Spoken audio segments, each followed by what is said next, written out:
रक्तपुष्पप्रियं देवं नमामि ऋणमुक्तये। पीताम्बरं पीतवर्णं पीतगन्धानुलेपनं पीतपुष्पप्रियं देवं नमामि ऋणमुक्तये।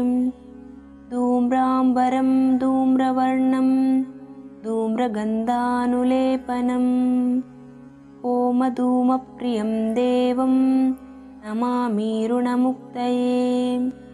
फालनेत्रं फालचन्द्रं पाशाङ्कुशधरं विभुं चामरालङ्कृतं देवं नमामि ऋणमुक्तये।